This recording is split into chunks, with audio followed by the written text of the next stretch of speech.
ஆமென். கர்த்தருடைய பரிசுத்த நாமம் மகிமைப்படுவதாக. இந்த மகிமையான சாயங்கால வேளையில இந்த அபிஷேக ஆராதனையில வந்திருக்கிற உங்கள் யாவரையும் வாழ்த்துகிறேன். இந்த நாளில கர்த்தர் நமக்கு கொடுத்திருக்கிற வார்த்தை, தேவன் ஒரு நோக்கத்திற்காக நம்மை அபிஷேகம் பண்ணுகிறார். எல்லா பரிசுத்தவான்களையும் அவர் அபிஷேகம் பண்ணவில்லை. ஆனால் அவர் சில பரிசுத்தவான்களை சில நோக்கத்திற்காக பழைய ஏற்பாட்டுல அபிஷேகம் பண்ணியிருக்கிறார். அப்போ புதிய ஏற்பாட்டிலையும் ஆண்டவருடைய வருகைக்கு பிறகு அநேக பரிசுத்தாவியானுடைய நாட்களுக்கு பிறகு மாமிசமான யாவர் மேலும் ஆவியை ஊற்றினார். ஆனால் அபிஷேகத்தை கர்த்தர் அவர் அனைவருக்கும் கொடுக்கிறதை விட யாரு விரும்புகிறாங்களோ, யார் இந்த அபிஷேகத்தை பெற்றுக்கொண்டு கர்த்தருக்காக பயன்பட விரும்புகிறார்களோ அவர்களுக்கு தான் அபிஷேகத்தை பரிசுத்த ஆவியானவர் கொடுத்து கொண்டிருக்கிறார் என்பதை பார்க்கலாம்.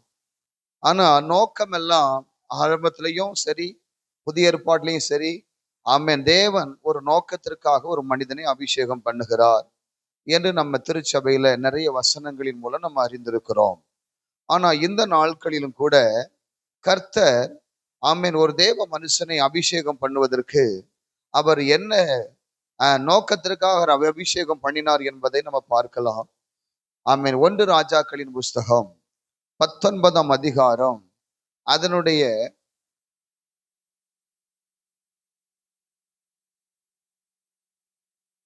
15வது வசனத்திலிருந்து வாசிக்கலாம். அப்பொழுது கர்த்தர் அவனை பார்த்து,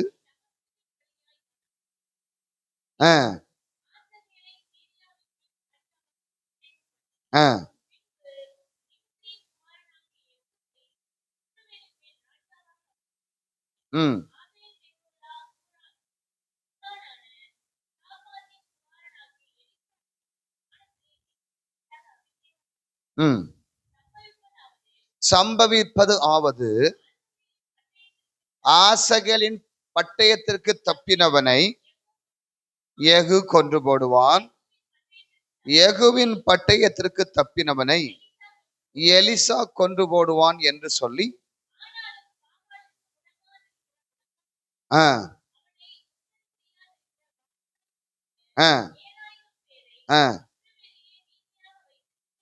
போதும். ஹல்லேலூயா.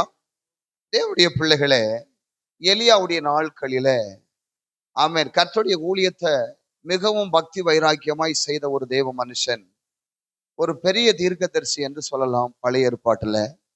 அப்படிப்பட்ட வல்லமை உள்ள தேவ மனுஷனா இருக்கிற எலியா ஒரு குறிப்பிட்ட நாளில மிகவும் சோர்ந்து போய் ஒரு ஒரு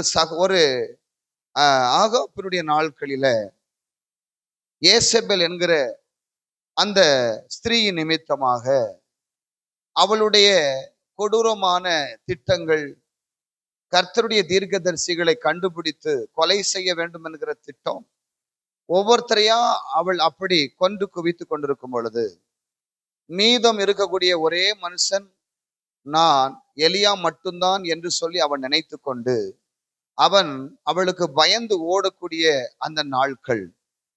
அந்த நாட்களிலே எலியாவுடைய அந்த சோர்வான மனநிலை எல்லாவற்றையும் கர்த்தர் மாற்றி, நீ போக வேண்டிய தூரம் வெகு தூரம் இருக்கிறது என்று சொல்லி அவன் தேவ மனுஷனை கர்த்தர் கண்மலையின் மேல் நிறுத்தி அவனை மீண்டும் அவனை தைரியப்படுத்தி, அதற்கு பிறகு அவன் செய்யக்கூடிய ஒரு மிகப்பெரிய வேலை, 3 பேரை நீ அபிஷேகம் பண்ண வேண்டி இருக்கிறது.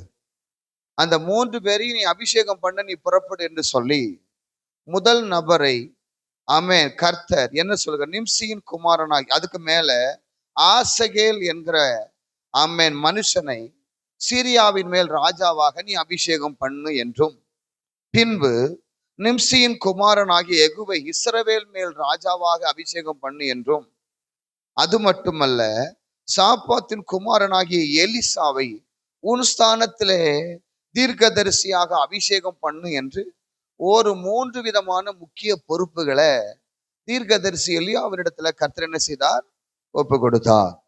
இப்படி அந்த அபிஷேகம் பண்ண உத்தரவிட்ட பிறகு அவருக்கு கொடுக்கப்பட்ட முக்கியமான வேலை என்ன? ஆமென். அவர்களுடைய கர்த்தர் சொல்லுகிற வார்த்தை என்னது? சம்பவிப்பது ஆவது, ஆசைகளின் பட்டயத்திற்கு தப்பினவனை யெகூ கொன்று போடுவான், யெகூவின் பட்டயத்திற்கு தப்பினவனை எலிசா கொன்று போடுவான் என்று சொல்லி, இப்படி ஆண்டவர் ஒரு முக்கியமான ஒரு வேலையை செய்வதற்காக இந்த இடத்துல 3 பேரையும், 2 பேரை, ஒருத்தரை சீரியாவின் ராஜாவாக, ஒருத்தரை இஸ்ரவேலின் ராஜாவாக, ஒருத்தரை தன்னுடைய ஸ்தானத்திலே தீர்க்கதரிசியாக அபிஷேகம் பண்ணி வைத்தார். இப்படி அபிஷேகம் பண்ணில தேவ மனுஷர் 2 பேத்துல ஒரு ஆள் யெகூ என்கிற தீர்க்கதரிசி. இந்த யெகூக்கு ஆண்டவர் ஒரு வித்தியாசமான வேலையை கொடுத்தார். அந்த வேலையை நாம் வாசிக்க பொழுது 2வது ராஜாக்கள், ஆமென், அதனுடைய 9ஆம் அதிகாரத்தில் 2வது வசனத்தை வாசிக்கலாம். நீ அங்கே சேர்ந்த போது நிம்சியின் மகனான யோசபாத்தின் குமாரன் யெகூ எங்கே இருக்கிறான் என்று பார்த்து அங்கே உட்பிரவேசித்து அவன் தன் சகோதரின் நடுவிலிருந்து, நான் வாசிக்கிறேன், நடுவிலிருந்து எழுந்திருக்க பண்ணி அவனை உள்ளான ஒரு அறையிலே அழைத்து கொண்டு போய் தைல குப்பியை எடுத்து அவன் தலையின் மேல் வார்த்து, உன்னை இஸ்ரவேலின் மேல் ராஜாவாக அபிஷேகம் பண்ணினேன் என்று கர்த்தர் சொல்லுகிறார் என்று சொல்லி கதவை திறந்து தாமதியாமல் ஓடி போ என்றான். அல்லேலூயா. தேவனுடைய பிள்ளைகளே, இப்படி கர்த்தருடைய சித்தத்தை நிறைவேற்றுவதற்கு ஒரு முக்கியமான நேரம் வந்து விட்டது. இப்போ தேசத்துல எலியாவினுடைய நாட்களில ஒரு பக்கம் கர்த்தரால் நடக்கக்கூடிய கிரியைகள் தேசத்துல பலுகி பெருகுகிறது. யாமே மெராக்கல் என்றால் மெராக்கல். ஜெபிச்ச உடனே அக்கினி இறங்குறது, ஜெபிச்ச உடனே மழை வருகிறது, ஜெபித்த உடனே அக்கினி புறப்பட்டு மேல இருந்து இறங்கி வருது. இதெல்லாம் பார்க்கும் பொழுது ஜனங்களுக்குள்ள ஒரு பயங்கரமான ஆச்சரியமான ஒரு சூழ்நிலை நடக்கும் பொழுதுதான் இந்த ஆகாபினுடைய மனைவி என்ன செய்கிறாள், அந்த ராஜாவினுடைய அந்த ஸ்தானத்தை வைத்துக்கொண்டு, அவளுக்கென்று ஒரு கூட்டத்தை வைத்துக்கொண்டு தேவனுடைய தீர்க்கதரிசிகளுக்கு விரோதமாக அவள் தன்னுடைய பலத்தை அவள் என்ன செய்தாள், தன்னால் முயன்ற அளவுக்கு அவள் என்ன செய்கிறாள், ஆண்டுடைய பிள்ளைகளுக்கு விரோதமாக அவள் செயல்பட்டாள். இது கர்த்தருக்கு மிகவும் கோபத்தை உண்டாக்கினது. அல்லேலூயா. இது கர்த்தருடைய பார்வைக்கு இந்த ஏசபேலுடைய அவளுடைய ஓட்டத்தை நிறுத்த வேண்டும் என்று கர்த்தர் முடிவு பண்ணினார். இந்த ஏசபேலுடைய திட்டத்தை இதோடு கூட முறியடிக்க வேண்டும் என்று ஆண்டவர் திட்டம் பண்ணினார். இந்த ஏசபேலுடைய குடும்பத்தில் இருக்கக்கூடிய ஒரு நாய் கூட அந்த ஊர்ல, அந்த குடும்பத்துல வாழக்கூடாது, எல்லாம் சங்கரிக்கப்பட வேண்டும் என்று சொல்லி கர்த்தர் திட்டத்தை முதலாவது போட்டார். அந்த திட்டத்தை நிறைவேற்ற ஒரு மனுஷனை தேடினார். ஆமேன் சொல்லுங்க பார்க்கலாம். இப்போ தேவனுடைய பிள்ளைகளே, கர்த்தர் நாம ஏன் அபிஷேகம் பண்ண வேண்டும்? இதுதான் இந்த நாளில நீங்க உங்களுக்குள்ள கேட்க வேண்டிய முக்கியமான கேள்வி. ஆமேன். எதற்காக என்னை தேவன் அபிஷேகம் பண்ண வேண்டும்? தேவன் ஒரு நோக்கம் இல்லாமல் உங்களை அபிஷேகம் பண்ண வேண்டிய அவசியம் இல்லை.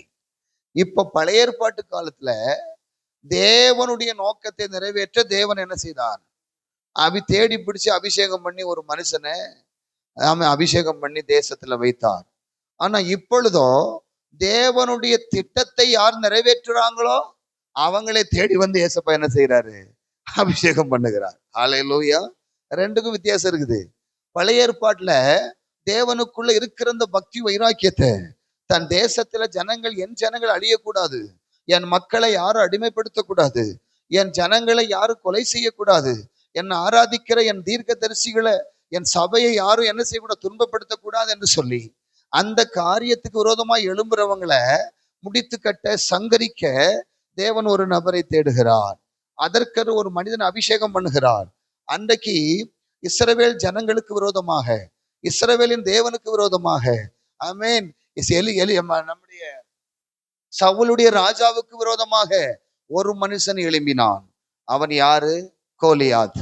அந்த கோலியாத்து சவால் விட்டு கொண்டு ஆண்டவரை அற்பமாய் பேசவும், ஆண்டவரை ஆராதிக்கிற பிள்ளைகளை கேவலமாய் பேசவும், ஆண்டவரால் அபிஷேகம் பண்ணப்பட்ட சவுலை ஒரு கேவலமாய் பேசக்கூடிய ஒரு மிருகமாக அவன் என்ன செய்து கொண்டான், சவால் விட்டு கொண்டிருந்தான். ஆண்டவர் ஒருத்தனை எழுப்பினார். அல்லேலூயா. ஆண்டவர் ஒரு மனுஷனை அவனை முறியடிப்பதற்காக எழுப்பி அந்த வேலையை செய்யறதுக்காக தீர்க்கதரிசியா இருக்கிற யாரை கொண்டு போனார்? சாமுவேலை கொண்டு போய் ஈசாயினுடைய மகனை அபிஷேகம் பண்ணி வைத்தார். ஆனாலும் நேரம் வந்த நேரத்துல கர்த்தர் கோலியாத்தை முறியடிப்பதற்கு கர்த்தர் அந்த நேரத்தை தருணத்தை அவனுக்கு ஏற்படுத்தி கொடுத்தார். அதற்கு பிறகு நாட்கள் செல்ல செல்ல இப்படி இஸ்ரவேல் ஜனங்களுக்கும் அவரை தேடுகிற பிள்ளைகளுக்கும் அவருடைய ஊழியத்தை வல்லமையாய் செய்யக்கூடிய தீர்க்கதரிசிகளுக்கும் அவருடைய ஊழியத்தை செய்யக்கூடிய ராஜ்யபாரம் பண்ணக்கூடிய ராஜாக்களுக்கு விரோதமாக இப்படிப்பட்ட பாகாலுடைய தீர்க்கதரிசிகள் எழும்புவதை கர்த்தரால் பொறுத்து கொள்ள முடியவில்லை. இப்படி பொறுத்து கொள்ள முடியாத போதுதான் எலியா தீர்க்கதரிசி இந்த ஏசபேலை பார்த்து மிகவும் பயந்து ஓடினவர். அதனால கர்த்தர் பார்த்தார், இவன் பயந்துட்டான், ஆனாலும் இவன் பயந்துட்டான், என் பிள்ளைய நான் ரெடி பண்ணிடுவேன், ஆனா என் பிள்ளைய பயமுறுத்தின்னு அவளை விட மாட்டேன். ஆமேன்னு சொல்லுங்க பார்க்கலாம். என் பிள்ளைய, என் ஊழியத்தை செய்த என் தீர்க்கதரிசிய, என் நாமத்தை தேசத்துல உயர்த்தின என் தீர்க்கதரிசியை, என் மகனை மரண பயத்துக்குள்ள கொண்டு போன அந்த தீர்க்கதரிசியா இருக்கிற எலியாவுக்கு அவள் வேதனைப்படுத்தின அவளை நான் என்ன செய்ய மாட்டேன், விட மாட்டேன். அவனுக்கு உதவி செய்த எல்லா தீர்க்கதரிசிகளையும் அவ கொண்டு போட்டுட்டா, அதனால அவளை விடக்கூடாதுன்னு சொல்லி ஆண்டவர் ஒருவனை ரெடி பண்ணினார். அவர் தான் யெகூ. அல்லேலூயா. அந்த யெகூ ஒரு சாதாரண மனுஷன் அல்ல. யெகூ யாரு? 2 பேர் இப்ப சொல்லுவாங்க. யெகூ யாருங்க? யெகூ ஆண்டவரால் அபிஷேகம் பண்ணப்படுவதற்கு முன்பதாக அவர் யார்?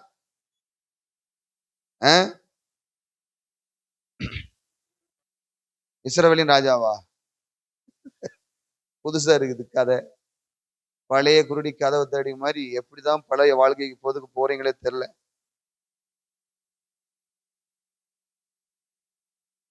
யாரு?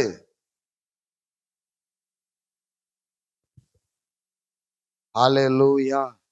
இந்த பிரசங்கம் முடியதுக்குள்ள நீங்க என்ன செய்யணும்? அவன் ஒரு சேனாதிபதி. சொல்லுங்க, அவன் ஒரு சேனாதிபதி. சேனாதிபதினா யாரு? சேனைகளின் தலைவன். எத்தனை சேனைகள், எத்தனை பேருக்கு தலைவன்? 100 பேத்துக்கு என்ன செய்வான்? 100 பேத்துக்கு ஒரு தலைவராக இருந்திருப்பார். அப்ப அப்படி ஒரு பொறுப்பா ஒரு வேலையை செய்து கொண்டிருக்கிற இந்த சேனாதிபதியை தேடி யாரு வாரா? இப்ப அபிஷேகம் பண்ணக்கூடிய நேரம் வந்துருச்சு. இந்த அபிஷேகம் பண்ணக்கூடிய நேரம் வந்த உடனே ஆண்டவர் அவனை அனுப்புகிறார். அப்பொழுது தீர்க்கதரிசியா இருக்கிற எலிசா தீர்க்கதரிசியின் புத்திரில் ஒருவனை அழைத்து, நீ இடை கட்டி கொண்டு இந்த தைல குப்பியை உன் கையில் எடுத்துக்கொண்டு கீலேயாத்தில் உள்ள ராமோத்திற்கு போ. அல்லேலூயா. நல்ல கவனிங்க. இப்ப கர்த்தர் சொன்னது யாருகிட்ட? எலியா கிட்டதான் யெகூவை போய் நீ அபிஷேகம் பண்ணுன்னு சொன்னார். ஆனா ஆண்டவர் அவனை அன்னைக்கு முதல் தடவையாக தேடி அபிஷேகம் பண்ணி கர்த்தருனை அழைக்கிறார் என்று சொன்னது உண்மைதான். ஆனா இங்க ராஜாவாக அபிஷேகம் பண்ணுவதற்கு எலிசா தீர்க்கதரிசி புத்திரில் ஒருவனை அழைத்து அவனை அனுப்பி வைக்கிறார். இப்போ இந்த நல்ல கவனிச்சு கொள்ளுங்க. 2வது வசனம் சொல்லுகிறது, நீ அங்கே சேர்ந்த பொழுது நிம்சியின் மகனான யோசபாத்தின் குமாரன் யெகூவை எங்கே இருக்கிறான்னு பார்த்து அங்கே உட்பிரவேசித்து அவன் தன் சகோதரன் நடுவில் எழுந்திருக்க பண்ணி. அல்லேலூயா. அவன் சகோதரர்களின் நடுவில் எழுந்திருக்க பண்ணி அவனை உள்ளான ஒரு அறையில் அழைத்து கொண்டு போய் தைல குப்பியை எடுத்து அவன் தலையின் மேல் வார்த்து, உன்னை இஸ்ரவேலின் மேல் ராஜாவாக அபிஷேகம் பண்ணினேன் என்று சொல்லி கர்த்தர் சொல்லுகிறார் என்று சொல்லி கதவை திறந்து தாமதியாமல் ஓடிப்போய் என்று சொன்னான். அடுத்த வார்த்தை, அப்படியே தீர்க்கதரிசியின் ஊழியக்காரனாய் இருக்கிற அந்த வாலிபன் கீலேயாத்தில் உள்ள ராமோத்திற்கு போனான். அவன் உட்பிரவேசித்த போது சேனாதிபதிகள் அங்கே உட்கார்ந்திருந்தார்கள். அப்பொழுது அவன், சேனாதிபதியே, உமக்கு சொல்ல வேண்டிய ஒரு வார்த்தை உண்டு என்றான். அதற்கு யெகூ, எங்கள் எல்லாருக்குள்ளும் யாருக்கு என்று கேட்டதற்கு அவன், சேனாதிபதி ஆகிய உமக்குத்தான் என்றான். அல்லேலூயா. நல்ல கவனித்துக் கொள்ளுங்க. கர்த்தர் உங்களை எதற்காக அபிஷேகம் பண்ணணும்? இந்த கேள்விக்கு நீங்க தான் என்ன செய்யணும்? இந்த கேள்விக்கு உங்களுக்கு பதில் தெரிஞ்சாதான் கர்த்தர் உங்களை அபிஷேகம் பண்ணுவார். நோக்கம் இல்லாமல் தேவன் உங்களை அபிஷேகம் பண்ண வேண்டிய அவசியம் இல்லை. இப்போ இந்த கவர்மெண்ட் ஒரு மனுஷன் கையில கன்னு கொடுக்குது, லைசன்ஸ் கன் கொடுக்குதுன்னா அவன் அதற்கான காரணத்தை கவர்மெண்ட்டுக்கு தெரிவிக்க வேண்டும். தன்னுடைய பாதுகாப்புக்கு, தன்னுடைய உயிருக்கு ஒரு அச்சுறுத்தல் இருக்கிறது என்பதை அவர் முறைப்படி கவர்மெண்ட்ல அதை சப்மிட் பண்ணி பல வருடங்கள் காத்திருந்த பிறகுதான் அது ஆராயப்பட்டு அவனுக்கு ஒரு தற்காப்புக்காக ஒரு துப்பாக்கி கொடுக்கப்படுகிறது. அப்படி என்றால் வானத்தையும் பூமியும் சிருஷ்டித்த இயேசு உங்களுக்கு ஒரு விலை மதிக்க முடியாத ஒரு பொக்கிஷத்தை உங்களுக்கு கொடுக்க வேண்டுமானால் அதை வைத்து நீங்கள் என்ன செய்ய போகிறீர்கள்? அது உங்களுக்கு எதற்காக தேவைப்படுகிறது? யெகூவுக்கு அந்த அபிஷேகம் ஏன் தேவைப்பட்டது? யெகூவுக்கு பழைய ஏற்பாட்டுல தேவைப்படவில்லை, யெகூ கர்த்தருக்கு தேவைப்பட்டார். ஹல்லேலூயா. யெகூ கர்த்தருக்கு தேவைப்பட்டதுனால கர்த்தருடைய வேலையை செய்வதற்கென்று கர்த்தர் அவனை அபிஷேகம் பண்ணி அந்த வேலையை செய்து முடிக்க அனுப்பினார். ஆனால் புதிய ஏற்பாட்டுல அப்படியே மாறுகிறது. நீங்கள் கர்த்தருக்காக என்ன செய்வதற்காக நீங்கள் அழைக்கப்பட்டீர்கள், அதற்கு தான் அபிஷேகம். ஆமென் சொல்லுங்க பார்க்கலாம். இப்ப இந்த நோக்கத்தை நீங்கள் தெரிந்து கொள்ள வேண்டும். உங்க அழைப்பையும் தெரிந்து கொள்ளுதலையும் நீங்கள் அறிந்து கொள்ளாமல் போனால் நீங்கள் எதற்காக ஏன் பெற்றுக்கொள்ளுகிறீர்கள் என்பது உங்களுக்கு தெரியாமல் போய்விடும். அதனால கர்த்தர் எல்லாரும் மேலேயும் ஆவியை ஊற்றுவார். ஆனா அபிஷேகத்தை அவர் தெரிந்து கொள்ளப்பட்ட பாத்திரத்தின் மேலதான் ஊற்றுவார். அல்லேலூயா. இப்போ இந்த அபிஷேகத்தை யெகூவுக்கு கொடுத்ததுக்கு பிறகு அவன் செய்ய வேண்டிய வேலையை அழகா ஆண்டவர் ஒரு லிஸ்ட் போட்டு கொடுக்கிறார். அல்லேலூயா. இப்ப இந்த லிஸ்ட் ஆண்டவர் கொடுக்கிறதுக்கு முன்னாடி அபிஷேகத்தை கொடுத்துட்டாரு. அபிஷேகத்தை கொடுத்துதான் என்ன செய்யறாரு? நீ இந்த வேலையை செய்யணும்னு சொல்றாரு. ஆனா இன்னைக்கு உலகத்துல அன்னைக்கு ஆண்டவர் ஒரு பர்டிகுலர் பெர்சனை தான் ஆண்டவர் அழைத்தார். எல்லாம் 100 பேர் இருந்தா ஒருத்தர் தான் அழைத்தார். ஒரு ஊருக்கு ஒரு தீர்க்கதரிசி தான் இருந்தார். அதனால கர்த்தர் அவர்கிட்ட அபிஷேகத்தை ஸ்பெஷலா கொடுத்து அந்த தேசத்திற்கே ஒரு தீர்க்கதரிசிங்கிற முறையில தான் அன்னைக்கு இருந்ததாக நம்ம வேதத்துல பார்க்கிறோம். ஆனா இன்னைக்கு ஆமென் மாமிசமான யாவர் மேலும் என் ஆவியை ஊற்றுவேன் என்று சொன்ன கர்த்தர் ஆமென் வாலிபர்கள் மேலும் மூப்பர்கள் மேலும் என் ஆவியை ஊற்று. எல்லாரும் மேலையும் வாலிபர்கள் என்ன சொல்லுவார்களாம்? தீர்க்க தரிசனம் சொல்லுவார்கள். அல்லேலூயா. இப்போ கர்த்தருடைய வார்த்தையை ஒரு மனிதன் அறிந்து கொண்டு அவருடைய சித்தத்தை செய்வதற்கு எந்த மனுஷன் ஏங்குகிறானோ அவனுக்கு அபிஷேகம் தேவை.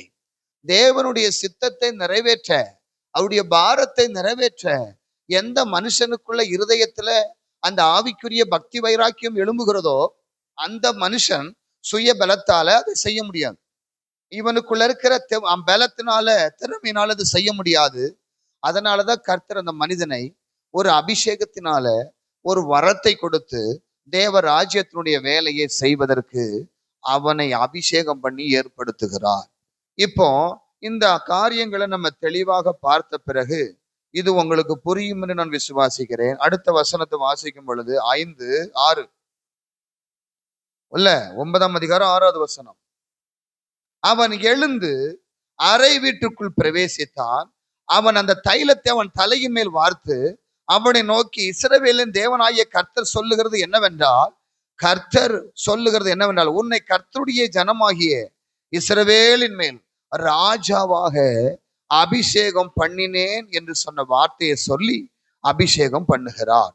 நான் என் ஊழியக்காரராகிய தீர்க்கதரிசிகளின் இரத்தப்பழியையும் கர்த்தருடைய சகல ஊழியக்கார இரத்தப்பழியும் ஏசபேலின் கையிலே வாங்கும்படிக்கு நீ உன் ஆண்டவனாகிய ஆகாபின் குடும்பத்தை அழித்துவிட கடவாய்.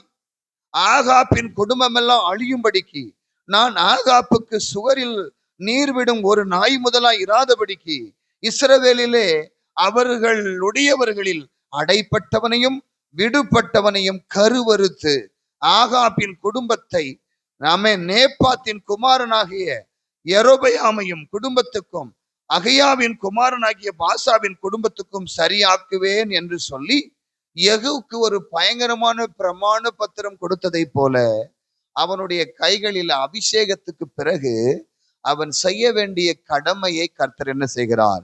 தெரியப்படுத்துகிறார். அல்லேலூயா. இப்போ ஆண்டவர் இஸ்ரவேலின் மேல் ராஜாவாக இந்த யெகூவை அபிஷேகம் பண்ணுவதனுடைய நோக்கம் அந்த தேசத்தை பாதுகாப்பாக வைப்பதற்கும் மட்டுமல்ல, அந்த தேசத்து ஜனங்களுக்கு தேவன் விரும்புகிறபடி ஒரு ராஜாவாக வாழ்வதற்கு மட்டுமல்ல, அவன் ஏற்கனவே இந்த இஸ்ரவேல் ஜனங்களை துன்பப்படுத்தின ஒரு கூட்டம் இந்த தேசத்தில் இருக்கிறது. இதற்கு முன்பதாக இந்த தேசத்தை ஆண்ட, இந்த தேசத்திற்கு ராஜாவாக இருந்த ஆகாப்பினுடைய குடும்பம் இந்த தேசத்தை சீரழித்து விட்டது. இந்த தேசத்துல பாகால் வழிபாடுகளை செய்து ஜனங்களுக்குள்ள விக்கிரக வழிபாடுகளை திணித்து, அந்த தேசத்துக்குள்ள ஒரு பயத்தை ஏற்படுத்தி அநேக தேவ தீர்க்கதரிசிகளையும் கர்த்தருடைய ஊழியக்காரர்களையும் அவர்கள் பட்டயத்தினால வெட்டி போட்ட அந்த இரத்த பலிக்கு கர்த்தர் பதில் உரைப்பதற்காக, அவர்களுக்கு பதிலுக்கு பதில் கொடுப்பதற்காகத்தான் ஆண்டவர் யெகூவை அபிஷேகம் பண்ணி இருக்கிறார். ஆமென். இப்ப தேவனுடைய பிள்ளையே, இந்த மகிமையான சாயங்கால வேளையில நீங்க எல்லாம் அபிஷேக கூட்டத்துக்கு எதுக்கு வரீங்க அப்படின்னா, கர்த்தரின் அபிஷேகம் பண்ணணும், கர்த்தர் எனக்கு அபிஷேகம் வேணும், என்னை கர்த்தர் பயன்படுத்தணும் அப்படின்னு நினைக்கிறீங்க. ஆனால் உண்மைதான். பட் உங்களுடைய இருதயத்தினுடைய பாரம் கிரியைகளில வர வேண்டும். ஹல்லேலூயா. உங்க விசுவாசம் கிரியைகள் இல்லாமல் இருந்தா அது செத்தது. அது போல உங்களுடைய பாரம், உங்களுடைய செயல்பாடு, உங்களுடைய எண்ணங்கள் எல்லாம் வெறும் எண்ணத்தின் அளவில் இருந்தா மட்டும் போதாது. அதை செயல் வடிவத்திற்குள்ள நீங்கள் கொண்டு வந்தா மட்டும்தான் அதற்குள்ள கிரியைகளை நடப்பிப்பதற்கு கர்த்தர் உங்களுக்கு அபிஷேகத்தை கொடுப்பார். அல்லேலூயா. இப்போ புதிய ஏற்பாட்டு காலத்துல நம்ம இருக்கிறபடினால ஆவியானவர் தம்முடைய ஜனங்களுக்கு அவருடைய வரங்களை பகிர்ந்தளிக்கிறவராக இருக்கிறார். இப்ப யாருக்கு பகிர்ந்தளிக்கிறார்? அவன் அவருடைய கிரியைகளுக்கு தகுந்தபடி, அவன் என்ன செய்ய விரும்புகிறானோ அதற்கு தகுந்தபடி, அவனுடைய இருதயத்துல தேவ ராஜ்யத்தை குறித்து என்ன பாரம் இருக்கிறதோ அதை குறித்ததான பாரத்தை நிறைவேற்றுவதற்கு அபிஷேகத்தை கொடுக்கிறார். இப்போ நம்முடைய வாழ்க்கையில நிறைய பேத்துக்கு ஆசை மட்டும்தான் இருக்கிறது. ஆனா அதை செயல்படுத்தக்கூடிய பாரம் இல்லை, அதை செயல்படுத்தக்கூடிய துடிப்பு இல்லை. நம்மிடத்துல ஆண்டவர் ஒரு சகோதரிய, ஒரு சகோதரனை, ஒரு கஷ்டத்துல இருக்கிறவங்கள, ஒரு துன்பத்துல இருக்கிறவங்கள, ஒரு வியாதியில இருக்கிறவங்க, ஒரு பிரிஞ்சு கிடக்கிற குடும்பத்தை அடிக்கடி நம்ம கிட்ட ஏற்படுத்துறாங்க அப்படின்னா அவங்களுக்கு உங்க மூலம் ஒரு நன்மை வர வேண்டும் என்று கர்த்தர் விரும்புகிறார். அந்த குடும்பத்துக்கு நான் ஏதாவது செய்யலாம்னு நினைக்கிறேன்னு சொல்றது வரைக்கும் உங்களை கர்த்தர் என்ன செய்ய முடியாது, ஒரு லிஸ்ட்ல எடுக்கவே முடியாது. அல்லேலூயா. இப்ப சொன்ன மாத்திரத்துல நான் செய்கிறேன் ஆண்டவரே, இதை செய்வதற்கு எனக்கு கிருபையை தாங்க, இதை செய்யறதுக்கு எனக்கு அற்புதம் செய்வதற்கு வல்லமையை தாங்கன்னு சொல்லி ஒரு மனிதன் புறப்படுவதற்கு அவன் ஆயத்தமானால் கர்த்தர் அதை நிறைவேற்றுவதற்கு அபிஷேகத்தை கொடுப்பார். நம்ம எல்லாம் என்ன நினைக்கிறோம்? அவர் தரட்டும் பார்க்கலாம், அவரு தரட்டும் பார்க்கலாம். என்னத்தை பார்க்கலாம்? இது வரைக்கும் தந்ததுக்கு ஒன்றும் பார்க்க முடியல, அதனாலதான் உங்களை நம்பிக்கை இல்லை. அதனால தந்ததுக்கு நீங்க 5 தாலந்து உள்ளவன் 10 மாத்தினான், 2 கொடுத்தவன் 4 மாத்தினான், 1 வைத்தவன் என்ன செஞ்சான்? புதைச்சு வச்சான். நம்ம என்ன பண்ணி வச்சிருக்கிறோம்? அதுதான் முக்கியம். நம்ம கொடுத்த ஜெப ஆவியில உண்மையா இருக்கிறோமா? நமக்கு கொடுத்த வெளிப்பாட்டுல உண்மையா இருக்கிறோமா? நமக்கு கொடுத்த சபைக்காக ஜெபிக்கக்கூடிய பாரத்துல உண்மையா இருக்கிறோமா? கர்த்தர் கொடுத்த ஆசீர்வாதத்துல நம்ம உண்மையா விதைக்கிறோமா? ஆமென். இதை எல்லாத்தையும் பார்த்துதான் கர்த்தர் அடுத்த லெவல்ல நம்ம மாற்ற முடியும். நம்ம வாழ்க்கையில ஆசீர்வாதம் வருகிற வரைக்கும், நம்முடைய வாழ்க்கையில மாற்றங்கள் வருகிற வரைக்கும் நம்முடைய முகங்கள் ஒரு மாதிரி இருக்கும். எல்லாம் நிறைவேறினதுக்கு அப்புறம் வேறு மாதிரி மாறிடும். அதனால கர்த்தர் நம்ம மேல ஒரு என்ன எதிர்பார்ப்பு வைக்கிறார்? நீங்க செயல்படுங்கள். அல்லேலூயா. நீங்கள் செயல்பட்டால் உங்களுக்கு பின்னாடி கர்த்தர் செயல்படுவார்.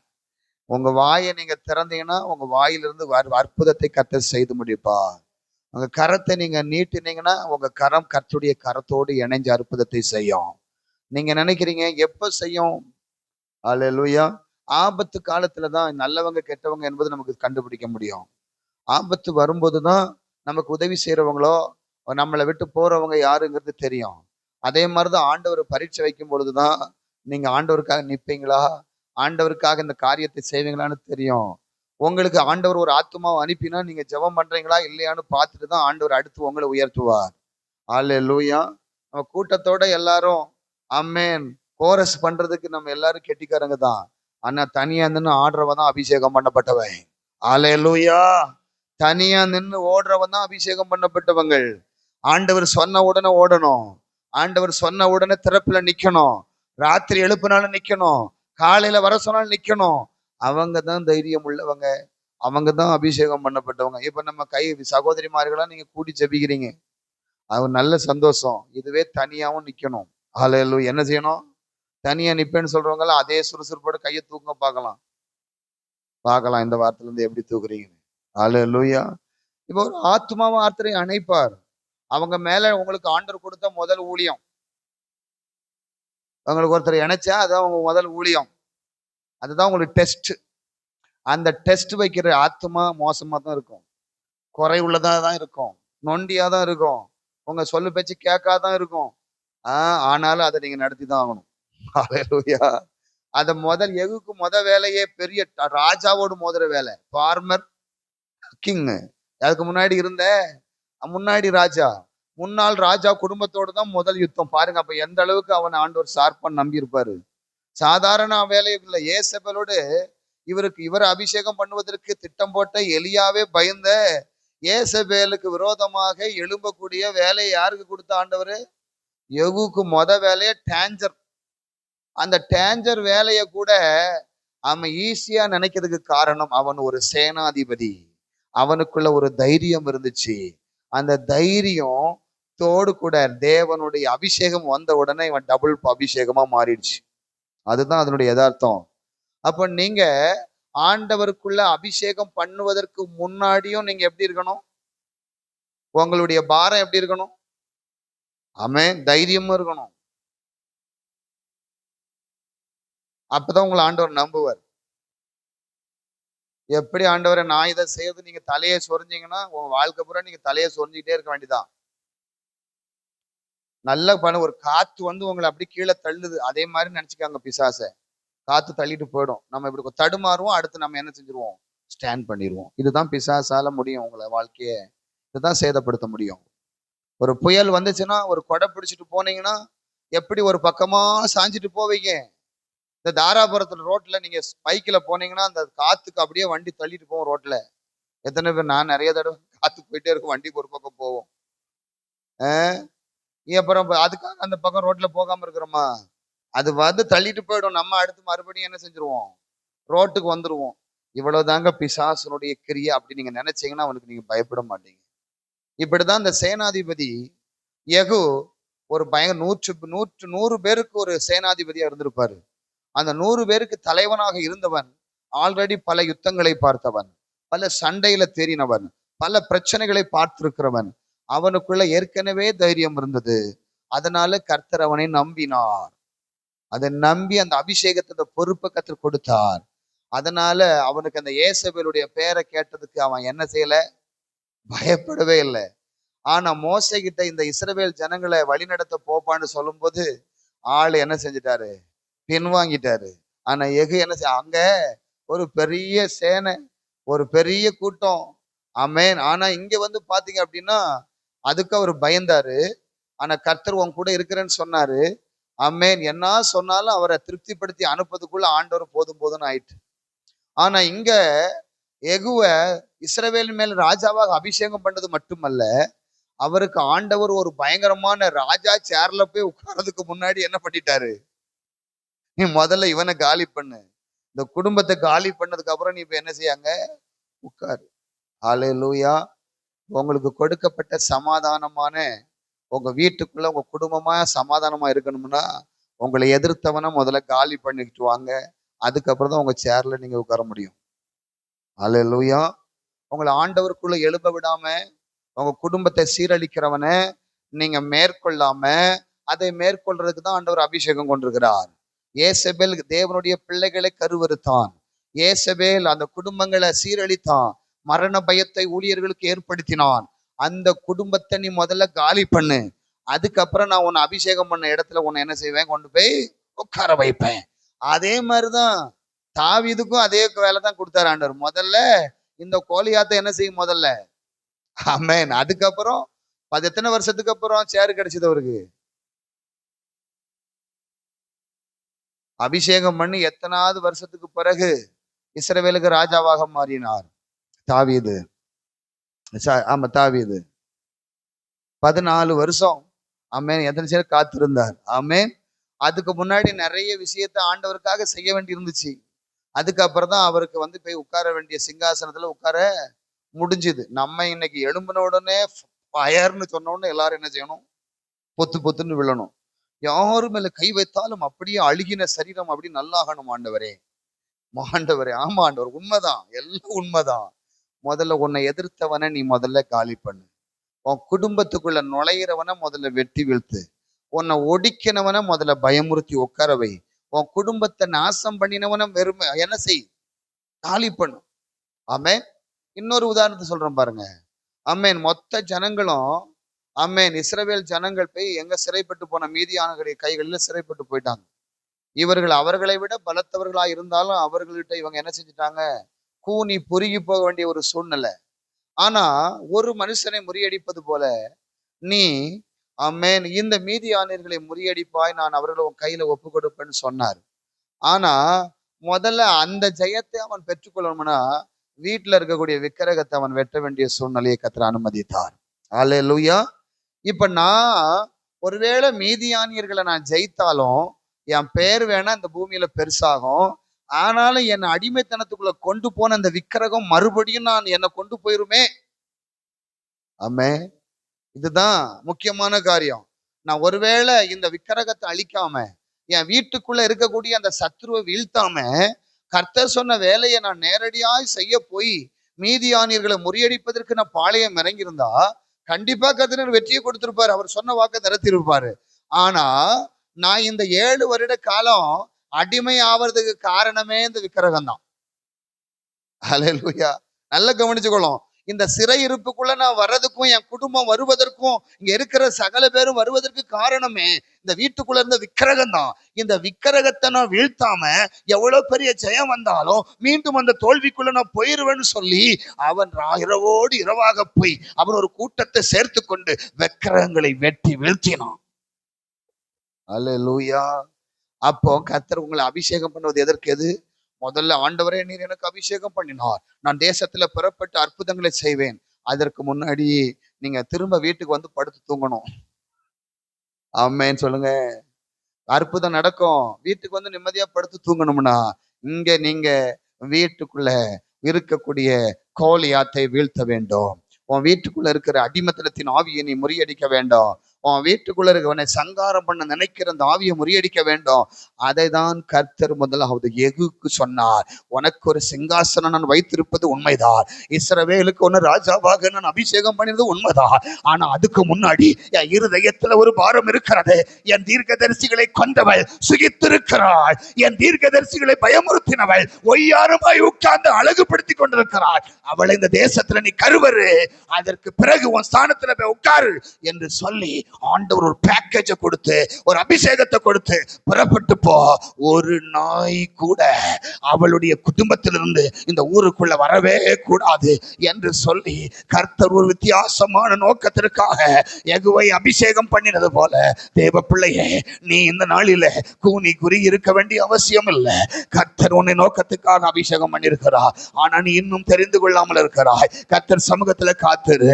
நான் யார், நான் எதற்காக அழைக்கப்பட்டு எந்த நோக்கத்திற்காக தெரிந்து கொள்ளப்பட்ட, எனக்கு நீ வைத்திருக்கிற அபிஷேகத்தை என்னால எதற்கு பயன்படுத்த முடியவில்லை, அந்த அபிஷேகம் ஏன் எனக்குள்ள செயல்படாமல் இருக்கிறது என்று சொல்லி கர்த்தர் சமூகத்தில் நீ காத்திருப்பாயானால் கர்த்தர் நீ புறப்பட்டு போ, நீ இங்க போ, நீ இதை செய் என்று சொல்லி கர்த்தர் வேலையை கொடுப்பா. அல்லேலூயா. நீங்க உங்க கையில வேட்டையாடுவதற்கு எல்லாம் இருந்தாலும் நீங்க காட்டுக்குள்ள புறப்பட்டு போனாதான் வேட்டையாட முடியும். ஆமென் சொல்லுங்க பார்க்கலாம்.